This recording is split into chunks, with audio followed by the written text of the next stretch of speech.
Leela Vinod studio YouTube channel ಎಲ್ಲ ವೀಕ್ಷಕರಿಗೂ ದೇವರು ಎಲ್ರಿಗೂ ಸುಖ ಶಾಂತಿ ನೆಮ್ಮದಿ ಐಶ್ವರ್ಯ ಅಂತಸ್ತು ಆರೋಗ್ಯ ಕೊಟ್ಟು ಕಾಪಾಡಲಿ ಅಂತ ಕೇಳ್ಕೊತಾ ಇದ್ದೀವಿ. ನಮಸ್ಕಾರ. ಎಲ್ಲ ಸಮಸ್ತ ಕನ್ನಡಿಗರಿಗೆ ಯುಗಾದಿ ಹಬ್ಬದ ಶುಭಾಶಯಗಳು. ಪ್ರತಿ ಯುಗಾದಿಗೆ ಶಿವರಾತ್ರಿಗೆ ಶಾಸ್ತ್ರಕ್ಕೆ ಮಳೆ ಬಂದು ಯುಗಾದಿಗೆ ಒಳ್ಳೆ ಮಳೆ ಬರಬೇಕಾಗಿತ್ತು. ಇಂದು ಯುಗಾದಿ ನಾವು ಮಳೆ ಇಲ್ದಿರ ಆಚರಿಸುವಂಥ ಪರಿಸ್ಥಿತಿ. ಈ ನಮ್ಮ ತಾಯಿಯವರ ಒಂದು ಸನ್ನಿಧಾನದಲ್ಲಿ ಇದ್ಕೊಂಡು ನಾನು ಏನು ಕೇಳ್ಕೊತಾ ಇದ್ದೀನಿ, ರೈತರಿಗೆ ಮತ್ತು ಬಾಯಿ ಇಲ್ದಿರೋ ಜೀವಿಗಳಿಗೋಸ್ಕರ ಮೂಕ ಜೀವಿಗಳು ಭಾರಿ ಮುಖ್ಯ. ಅವು ನಮ್ಮ ಸಂಗಡಿಗರೇ. ಅವರ ಹಾರು ಪಕ್ಷಿಗಳಾಗಿರ್ಬೋದು, ಓಡಾಡೋ ನಾಯಿಗಳಾಗಿರ್ಬೋದು, ದನ ಕರುಗಳಾಗಿರ್ಬೋದು, ಅವುಗಳಿಗೆ ದಾಹ ಅವುಗಳಿಗೂ ಆಗುತ್ತೆ. ಮುಖ ನೋಡ್ತಾ ಇರುತ್ತೆ, ನಾಲ್ಗೆ ಹೊರಗಡೆ ಸೇಂಗ್ತಾ ಇರ್ತದೆ. ಅದರ ಅರ್ಥ ಏನು? ತನಗೆ ದಾಹ ಆಗಿದೆ ಅಥವಾ ಹೊಟ್ಟೆ ಹಸಿವಾಗಿದೆ. ಏನು ನಮ್ಮ ಕೈಲಾಗುತ್ತೋ ಬಿಸ್ಕೆಟ್ ಪ್ಯಾಕೆಟ್ ಆದರೂ ಕೊಡು. ಬರೀ ಬಿಸ್ಕೆಟ್ ಕೊಡೋದು ಮಾತ್ರ ಅಲ್ಲ, ಎಲ್ಲೋ ಒಂದು ಕಡೆಯಲ್ಲಿ ನೀರಿನ ಪ್ಲಾಸ್ಟಿಕ್ ಡಬ್ಬ ಇಟ್ಟೋ ಅಥವಾ ಯಾವುದಾದ್ರೂ ಒಂದು ಪಾತ್ರೆ ಇಟ್ಟೋ ನೀರು ಹೊಯ್ದಿಡ್ರಿ. ಅವು ನೀರು ಕುಡ್ಕೊಂಡು ಹೋಗ್ತೇವೆ. ಪಕ್ಷಿಗಳಿಗೆ ಅಷ್ಟೇ ನೀರಿಡ್ರಿ. ಬೆರಕೆ ಕಾಳುಗಳಿರುತ್ತೆ. ಎಲ್ಲರೂ ಮಾಡ್ತಾಯಿದ್ದೀರ ಪಾಪ. ನಾನು ಹೇಳಿ ನೀವು ಮಾಡಬೇಕಾದ್ದೇನಿಲ್ಲ, ನಿಮಗೆಲ್ಲ ಗೊತ್ತಿದೆ. ಇನ್ನೊಂದಷ್ಟು ಸರಿ ನಾವು ಯಾಕೆ ಹೇಳ್ತಾ ಇದ್ದೀವಿ ಅಂದರೆ, ಈಗ ಬರಗಾಲ ಇರೋದ್ರಿಂದ ಎಷ್ಟು ನೀರಿದೆಯೋ ಅದೊಂದು ಸ್ವಲ್ಪ ಪ್ರಾಣಿ ಪಕ್ಷಿಗಳಿಗೆ ಒಂದು ಸ್ವಲ್ಪ ಇಡ್ರಿ. ಅವಕ್ಕೆ ಮೇವು ಹಾಕ್ರಿ. ಬೆರಕೆ ಕಾಳುಗಳನ್ನ ಮರಿದಿರ ಅದನ್ನ ಹಾಕ್ರಿ, ನೀವು ಒಳ್ಳೆಯದಾಗತ್ತೆ. ಬರೀ ಪ್ರಾಣಿ ಪಕ್ಷಿಗಳು ಮಾತ್ರ ಅಲ್ಲ, ಈ ಹೆಚ್ಚು ಕಡಿಮೆ ನಮ್ಮ ವಿಷಜಂತುಗಳು ಕೂಡ ಪಾಪ ತತ್ತಳಿಸಿ ಹೋಗ್ಬಿಡ್ತೇವೆ. ಅವು ಬಂದು ಕುಡ್ಕೊಂಡು ಹೋಗ್ತವೆ. ನಾವು ಕಣ್ಣಾರ ನೋಡ್ಬೋದು.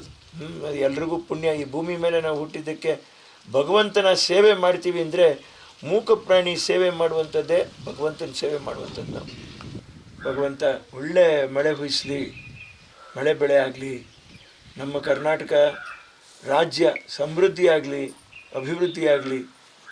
ಯಾವ ಕಾರಣಕ್ಕೂ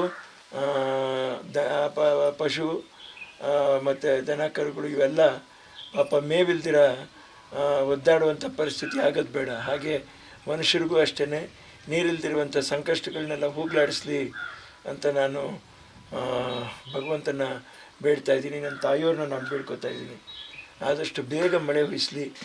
ಅದು ಇವತ್ತು ನಾಳೆ ಒಳಗಡೆ ಆದರೂ ಕೂಡ ನಮ್ಗೆ ತುಂಬ ಸಂತೋಷ. ಎಲ್ಲ ಕನ್ನಡಿಗರಿಗೆ ಮತ್ತೊಮ್ಮೆ ನನ್ನ ತಾಯಿಯವರು ಬೆಳಗ್ಗೆನೇ ನಿಮ್ಮನ್ನು ಎಬ್ಬಿಸ್ಬಿಟ್ಟಿರ್ತಾರೆ. ಯುಗಾದಿ ಕಳೆದರೂ ಯುಗಾದಿ ಮರಳಿ ಬರುತ್ತಿದೆ, ಹೊಸ ವರುಷಕ್ಕೆ ಹೊಸ ಹರ್ಷವ ಹೊಸತು ತರುತ್ತಿದೆ. ಹೊಸತು ನಿಮಗೆ ತರಲಿ ಅಂತ ಕಾಲದಿಂದ ನನ್ನ ತಾಯಿಯವರು ಹಾಡಿರುವಂಥ ಈ ಹಾಡು ಎಂದು ಈ ನಾಡಿನ ಜನ, ಈ ಮಣ್ಣಿನ ಜನ ಎಂದೂ ಮರೆಯಲ್ಲ. ಈ ಹಾಡನ್ನ ನಾವು ಮರೆಯೋಕ್ಕಾಗಲ್ಲ. ಕಳೆದ ಯುಗಾದಿಲಿ ನನ್ನ ತಾಯಿಯವರು ಚೆನ್ನಾಗಿ ಆರೋಗ್ಯವಾಗಿದ್ದರು. ಈ ಯುಗಾದಿಲಿ ನಾವು ಅವ್ರನ್ನ ಕಳ್ಕೊಂಡಿದ್ದೀವಿ. ತುಂಬ ನೋವಿದೆ ನನಗೆ.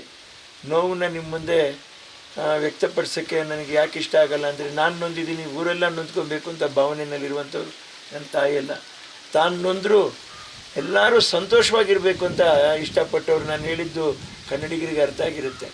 ತಾನು ನೊಂದರೂ ಎಲ್ಲರೂ ಚೆನ್ನಾಗಿರಬೇಕು ಅಂತ ಇಷ್ಟಪಟ್ಟವ್ರು ನನ್ನ ತಾಯಿಯವರು. ಸಿನಿಮಾದಲ್ಲಿ ಮಾತ್ರ ನಾವು ಆ ಡೈಲಾಗ್ ಕೇಳಿದ್ದೀವಿ. ನಿಜ ಜೀವನದಲ್ಲಿ ನನ್ನ ತಾಯಿಯವರು ನೊಂದೇನೆ ಎಲ್ಲರೂ ಸಂತೋಷವಾಗಿಟ್ಟವರು. ಅಂದರೆ ಅವರು ಶ್ರೇಷ್ಠರು ಅಂತ ನನ್ನ ಬಾಯಾರ ನಾನು ಹೇಳೋಕ್ಕೆ ತುಂಬ ಸಂತೋಷ ಪಡ್ತೀನಿ. ಮತ್ತೊಮ್ಮೆ ನಿಮ್ಮೆಲ್ರಿಗೂ ಯುಗಾದಿ ಒಳ್ಳೆ ಮಳೆ ಭರಿತ ಯುಗಾದಿ ಆಗಲಿ ಅಂತ ನನ್ನ ತಾಯಿಯವ್ರ ಹತ್ರ ಬೇಡ್ಕೊತ, ಸೂರ್ಯ ದೇವನ ಹತ್ರ ಬೇಡ್ಕೊತ, ಮಳೆರಾಯನ ಬೇಡ್ಕೊತ, ಕರುಣೆ ತೋರ್ಸಪ್ಪ. ನಮಸ್ಕಾರ.